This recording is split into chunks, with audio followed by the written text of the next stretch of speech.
একজন জমি দিয়েছেন, আর একজন অ্যাম্বুলেন্স, কেউ সরঞ্জাম কিনে দিয়েছেন, কেউ আবার নগদ টাকা।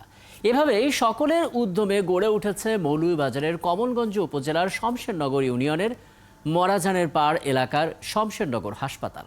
ইউকে প্রবাসী সরওয়ার জামান এবং তার স্ত্রী আলেয়া জামানের দান করা 151 শতক জমির ওপর নির্মিত এই হাসপাতালটি গত 13 মার্চ স্বাস্থ্য বিভাগ থেকে 10 শয্যার হাসপাতালের অনুমোদন পেয়েছে, যেটিকে ধাপে ধাপে 150 শয্যায় উন্নীত করার পরিকল্পনা রয়েছে হাসপাতাল বাস্তবায়ন কমিটির।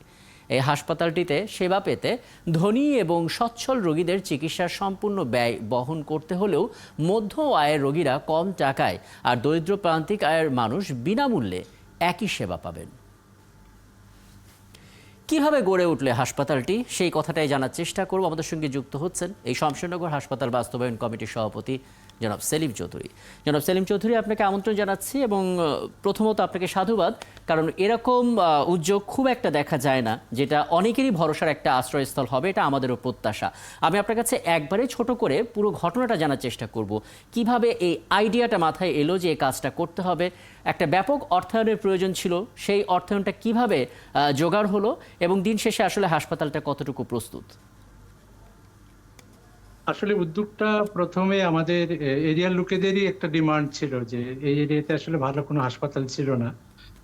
তো সেই ডিমান্ড থেকেই হঠাৎ করে আমার লন্ডন প্রবাসী মইনুল এবং আমার খালাতো ভাই রানা এবং আলিয়া জামান, এই দুইজন মিলে যখন তারা জমিটা যখন ম্যানেজ করে ফেলতে পারলো আর কি, আসলে পায়ের নিচে মাটি পাওয়ার একটা ব্যাপার যেটা আর কি, সেই মাটিটা পাওয়ার পর থেকে কিন্তু অর্থায়নটা আসা শুরু করে। আমরা প্রথমে কিন্তু খুব স্মল স্পেকট্রাম একটা হাসপাতাল করার চিন্তা ভাবনা ছিল, কিন্তু পরে এত ব্যাপক সাড়া আমরা পেয়েছি বিভিন্ন লোকজনের কাছ থেকে, তখন আমরা কিন্তু মানে বড় ইয়েতে পরিসরে যাওয়ার চিন্তা ভাবনা করলাম।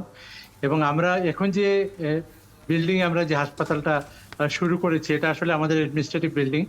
আমাদের আলটিমেট টার্গেট হলো যে আমরা 150 বেডের একটা হাসপাতাল করব, যেটা একটা অলাভজনক হাসপাতাল হবে, যেখানে প্রান্তিক মানুষেরা তাদের চিকিৎসা সেবাটা একদম ন্যূনতম পয়সা অথবা কোনো কোনো ক্ষেত্রে একদম বিনা পয়সা করতে পারবে।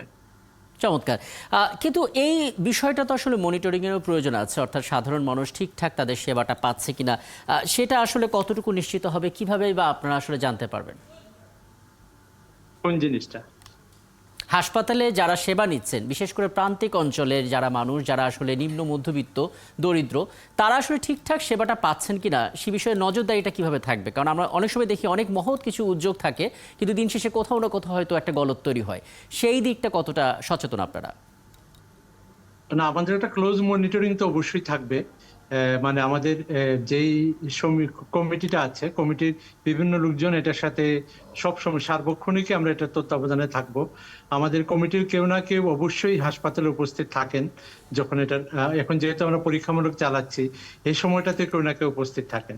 এবং এই ক্লোজ মনিটরিং থাকা, তারপর আধুনিক যেই সব ব্যবস্থা ভর্তি থেকে শুরু করে যতগুলো জিনিস ইয়ে করা যায় আর কি, অ্যাকোমোডেট করা যায় বা এনগালফ করা যায়, তার চিন্তা ভাবনা আমাদের ভিতরে আছে। আমরা সেটা করার চিন্তা ভাবনা করছি এবং আমরা মোটামুটি নিশ্চিত না হলেও আমাদের সাধ্যমতো যেটুকু এবিলিটি আমাদের থাকুক না কেন, সেই এবিলিটির ভিতরে আমরা কিন্তু আমাদের আপ্রাণ চেষ্টা করব আমাদের অপটিমাম বিষয়টা, আমাদের অপটিমাম যে ক্ষমতা থাকবে, সেই অপটিমাম বিষয়টা আমরা যদি দিতে পারি, সেই সেবাটা দিতে পারি। আচ্ছা, আর সবশেষে একটু বলবেন, যে হাসপাতালটা আছে সেটি 150 শয্যায় আপনারা নিয়ে যেতে চান, কোন জায়গাটাকে সবচাইতে বেশি চ্যালেঞ্জিং মনে হচ্ছে আসলে সেক্ষেত্রে? আমাদের কাছে আসলে চ্যালেঞ্জিং মনে হচ্ছে যে টোটাল হাসপাতালটা পরিচালনার ক্ষেত্রটা, আসলে বিল্ডিং তারপর লোকবল সবকিছুই তৈরি হয়ে যাবে, কিন্তু আমাদের এখানে আমরা চাচ্ছি যে খুব ডেডিকেটেড একজন লোক, যিনি মেডিকেল ওরিয়েন্টেড হলে ভালো হয়। যেমন ধরুন ইত্যাদিতে একজন লোককে পাওয়া গিয়েছিল, ওই যে ডাক্তার ভাই বলে একজন লোক আর কি। জি জি জি। তো ওনার সাপ্লিমেন্টে কিন্তু বাইরে থেকে আরেকজন লোক আসছিল, বাংলাদেশ থেকে কাউকে পাওয়া যায়নি এরকম। তো আমরা চাচ্ছি অ্যাকচুয়ালি যে আমাদের এমন একজন লোক যিনি ডেডিকেটলি মানে এই হাসপাতালের ব্যাপারে তার জীবনটাকে উৎসর্গ করে দেবেন, এই ধরনের একজন লোক চাচ্ছি, যার মাধ্যমে আমরা আসলে হাসপাতালটা পরিচালনা করতে পারি। এই জায়গাটাকে আমাদের চ্যালেঞ্জিং মনে হচ্ছে। আমরা চাচ্ছি যে এরকম একজন লোক আমাদের কমিউনিটি থেকে আসলে তো খুব ভালোই হয়। জি। যদি আমাদের কমিউনিটি থেকে না পাই, বাইরের যদি কোনো কেউ আসতে চায় ডাক্তার ভাইয়ের মতো, সেটাকে আমরা অ্যাপ্রিসিয়েট করব অবশ্যই। চমৎকার, আপনার জন্য অনেক অনেক শুভকামনা থাকলো। আমাদের সঙ্গে ছিলেন এতক্ষণ সমরেশনগর হাসপাতাল বাস্তবায়ন কমিটির সভাপতি সেলিম চৌধুরী।